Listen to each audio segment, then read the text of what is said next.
Waktu pertama belum kencang, saya belum keluar.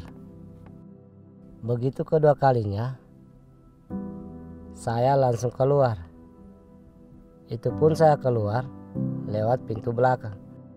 Saya sempat hanyut, tapi untung saya selamat. Pertama saya dengar seperti suara air. Suara itu maksudnya di atas tanah yang di bawah air. Begitu itu terbelah, saya dengar suara manusia minta tolong. Waktu itu mau nolong, tapi saya juga kan menyelamatkan diri. Bagaimana mau ke sana? Dulu memang di sana banyak rumah, tapi semuanya hanyut. Kalau untuk tinggal sebenarnya masih mau, cuman itulah, siapa tahu nanti kita masih takut juga macam kejadian pertama kan. Siapa tahu nanti ada gempa susulan lagi, barangkali bagaimana kan, kita juga tidak kan. Takutnya kejadian yang kemarin terulang lagi.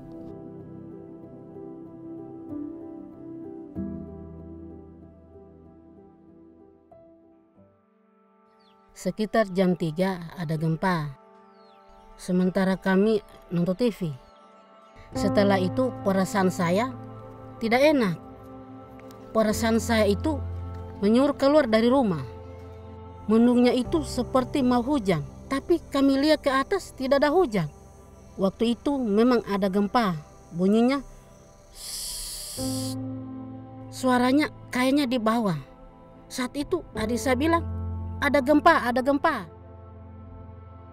Jadi kita takut semua karena goyangnya agak lama. Begitu gempa sudah berhenti, orangnya berteriak. Karena melihat sekitarnya, ada rumah roboh, ada jalan picah, ada jalan terbelah. Jadi saya tidak percaya. Ada yang bilang, naik ke atas, air naik, tsunami.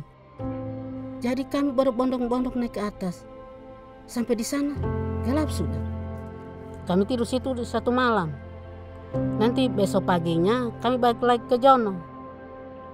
Nah, begitu saya lihat, ya kayaknya Jono itu gimana? Kayaknya bukan seperti Jono dulu.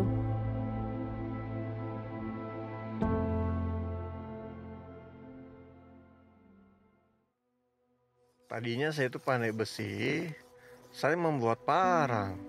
Biasanya juga gempa, tapi tidak besar begitu. Sering itu gempa, tapi tidak seperti itu. Lain itu rasanya. Tidak kecil goyangannya itu, cuma satu yang besar. Ketakutan karena kita belum pernah seperti itu. Begitu dahsyatnya itu. Yang kita tahu kemarin mungkin cuma tsunami. Tidak terpikirkan ini tanah akan retak. Tidak ada yang lain, kami sendiri saja. Saat gempa susulan itu seperti gemuruh. Tanah itu terbelah semua, baru keluar air. Itu yang paling busuk, hitam warnanya. Banyak orang berteriak, menangis semua. Mereka yang saya tolong seperti biasa toh, menolong anak kecil jatuh, pingsan. Antara kepanikan banyaknya orang itu, tidak ada kata lain yang terucap kecuali berteriak. Bahkan kami berdiri pun tidak bisa. Setiap kita berjalan, tanah itu terbelah. Jadi suaranya itu seperti itu ular mendesis. Antara duduk di atas tanah itu, antara sadar dan tidak. Saya dengar gemuruh.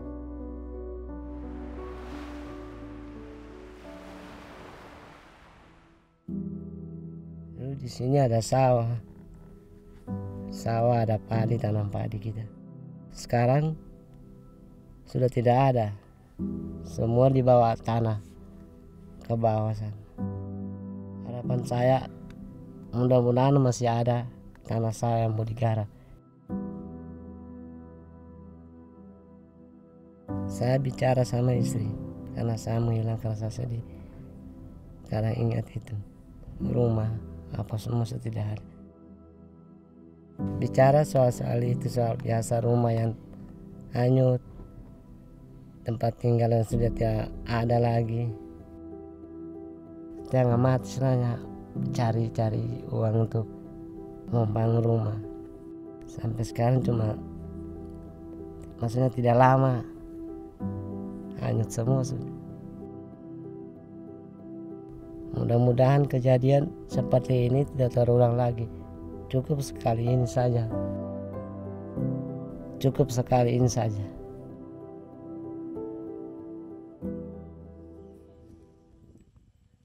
Kalau biasanya di rumah saya itu stres saya kalau pikir-pikir yang kejadian yang lalu itu.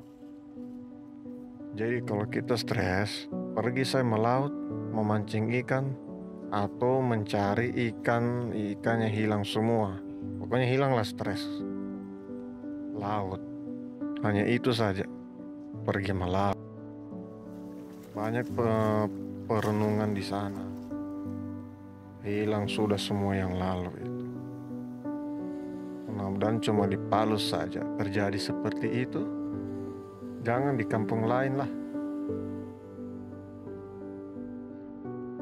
Waktu Oxfam datang, saya dekat-dekat. Langsung saya bantu-bantu di situ. Terpaksa dia tawarkan pada saya untuk menjaga. Bisa membantu orang kita juga mendapatkan apa yang kita butuhkan. Seperti tenda. Bersyukur sekali kita di situ. Sangat bersyukur. Saat datang mesinnya Oxfam itu, setiap pagi saya hidupkan untuk meladeni masyarakat. Ada dapat ilmu untuk kemudian mungkin ada yang seperti itu datang. Kita sudah tahu.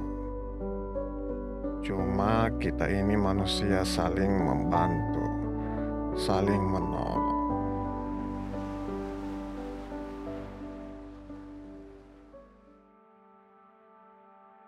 Kalau sekarang saya pikir-pikir, di mana lagi saya mau bangun rumah? Harapan saya bisa kembali ke rumah, berkumpul bersama keluarga. Kalau rumah saya sudah baik kembali. Bagi saya, sekarang saya bersyukur masih dapat kesehatan, air, makanan, karena itu yang paling penting. Sebelum ada bantuan dari Oxfam, memang kami di sini sempat terkena penyakit diare. Sekarang saya bersyukur atas bantuan dari Oxfam berupa ember yang berisikan peralatan mandi sehingga kami kembali menjadi bersih. Setelah berhari-hari kami tidak mandi di sini. Selain itu, kami juga dapat MCK dan air bersih. Jadi saat ini kami tidak lagi kesulitan untuk buang air karena bantuan dari Oxfam.